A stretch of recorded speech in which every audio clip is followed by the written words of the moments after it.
Hello friends, welcome back to my channel. അപ്പോൾ ഇന്നത്തെ recipe വാഴക്കൂമ്പ് വെച്ചിട്ട് നല്ലൊരു അടിപൊളി തോരൻ എങ്ങനെ ഉണ്ടാക്കാമെന്ന് നോക്കാം. മിക്ക വീടുകളിൽ നമ്മൾ ഈ വാഴക്കൂമ്പൊക്കെ കളയാറാണുള്ളത്. ചില ആളുകളൊക്കെ പറയാറുണ്ട് ഈ വാഴക്കൂമ്പ് ഉണ്ടാക്കുമ്പോൾ ഒരു കയ്പ്പുരസമൊക്കെ വരുന്നുണ്ടെന്നേ. അപ്പോൾ ഈ കയ്പ്പുരസം ഇല്ലാതെ എങ്ങനെ നമുക്ക് വാഴക്കൂമ്പ് തോരൻ ഉണ്ടാക്കാമെന്ന് നോക്കാം. അപ്പോൾ ഈ വീഡിയോ കണ്ടുകൊണ്ടിരിക്കുമ്പോൾ തന്നെ ആ ലൈക്ക് ബട്ടൺ ഒന്ന് അമർത്തണേ. അതുപോലെ ഈ ചാനൽ ഇതുവരെ സബ്സ്ക്രൈബ് ചെയ്യാത്ത കൂട്ടുകാരുണ്ടെങ്കിൽ തീർച്ചയായും സബ്സ്ക്രൈബ് ചെയ്തൊന്ന് സപ്പോർട്ട് ചെയ്യണേ. അപ്പോൾ ഇനി വീഡിയോയിലേക്ക് പോവാം.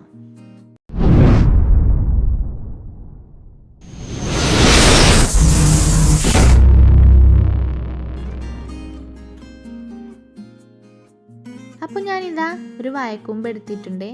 ഈ വാഴക്കൂമ്പിൻ്റെ മുകളിലുള്ള ഇതളുകളൊക്കെ ഒന്ന് മാറ്റാം.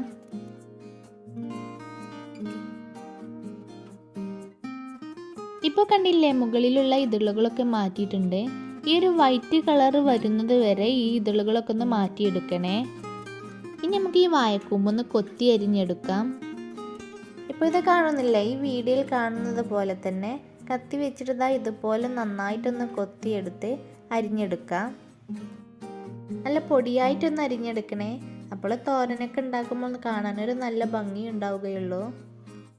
വീണ്ടും ഇതുപോലെ കൊത്തിയെടുത്ത് അരിഞ്ഞെടുക്കാം. ഇങ്ങനെ ഫുള്ളായിട്ട് ഇതുപോലെ കൊത്തിയെടുത്ത് അരിഞ്ഞെടുക്കണേ.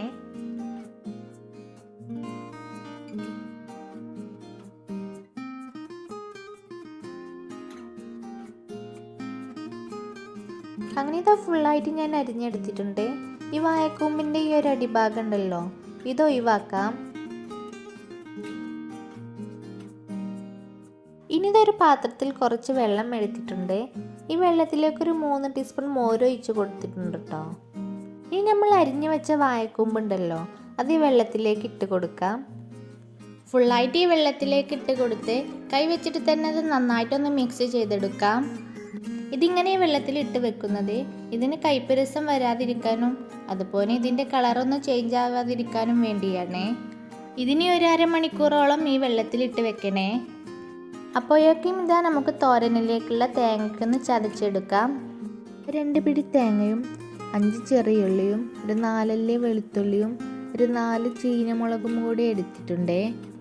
ഇനി ഇതെല്ലാം കൂടി മിക്സിയുടെ ചെറിയ ജാറിലേക്ക് ഇട്ട് കൊടുക്കാം. ഇനിതാ ഇതിലേക്ക് ഒരു 1/4 ടീസ്പൂൺ ചെറിയ ജീരകം കൂടി ഇട്ട് കൊടുക്കാം. ഇനി ഇതൊന്ന് മൂടി വെച്ചൊന്ന് ചതച്ചെടുക്കാം. അപ്പോൾ ഇത് നമ്മുടെ വാഴക്കൂമ്പ് അരിഞ്ഞത് വെള്ളത്തിലിട്ട് വെച്ചിട്ട് 1/2 മണിക്കൂർ കഴിഞ്ഞിട്ടുണ്ട്. ഇനിതാ ഇത് കൈ വെച്ചിട്ട് തന്നെ നന്നായിട്ടൊന്ന് ഞൊരണ്ടിയെടുക്കാം.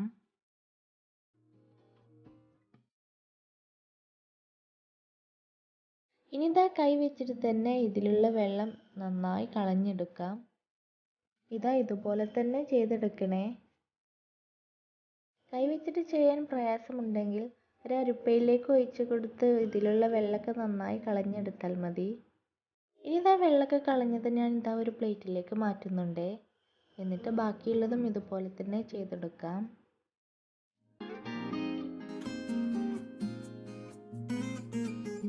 അപ്പോൾ ഇതാ ഇതിലുള്ള വെള്ളമൊക്കെ ഞാൻ ഇതാ ഫുള്ളായിട്ട് കളഞ്ഞ് മാറ്റിയിട്ടുണ്ട്.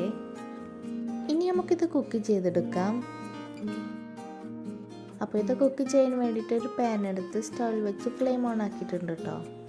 പാനൊക്കെ നന്നായി ചൂടായതിനു ശേഷം ഇതിലേക്ക് 2 ടീസ്പൂണോളം വെളിച്ചെണ്ണ ഒഴിച്ച് കൊടുത്തിട്ടുണ്ട്. വെളിച്ചെണ്ണയ്ക്ക് നന്നായി ചൂടായതിനു ശേഷം ഇതിലേക്ക് 1/4 ടീസ്പൂൺ കടുകിട്ട് ഒന്ന് പൊട്ടിച്ചെടുക്കാം. ഇപ്പോൾ ഇത് കടുകൊക്കെ നന്നായി പൊട്ടി വന്നിട്ടുണ്ട്.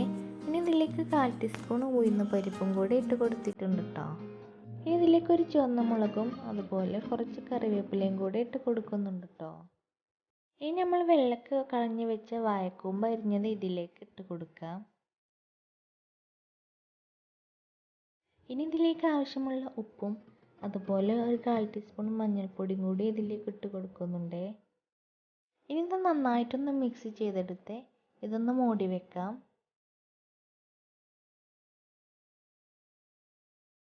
ഒരു 15-20 മിനിറ്റോളം ഇത് മൂടി വെച്ചൊന്ന് കുക്ക് ചെയ്തെടുക്കണേ. അപ്പോൾ ഇതൊരു 20 മിനിറ്റ് ആയിട്ടുണ്ട്. ഇനി ഇതൊന്ന് തുറന്ന് നോക്കി ഒന്നും കൂടി ഒന്ന് മിക്സ് ചെയ്തെടുക്കാം.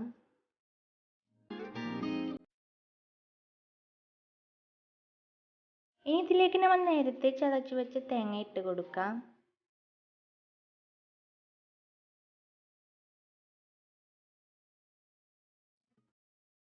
എന്നിട്ട് ഇത് 2 മിനിറ്റ് ഒന്ന് നന്നായിട്ടൊന്ന് മിക്സ് ചെയ്തെടുക്കാം.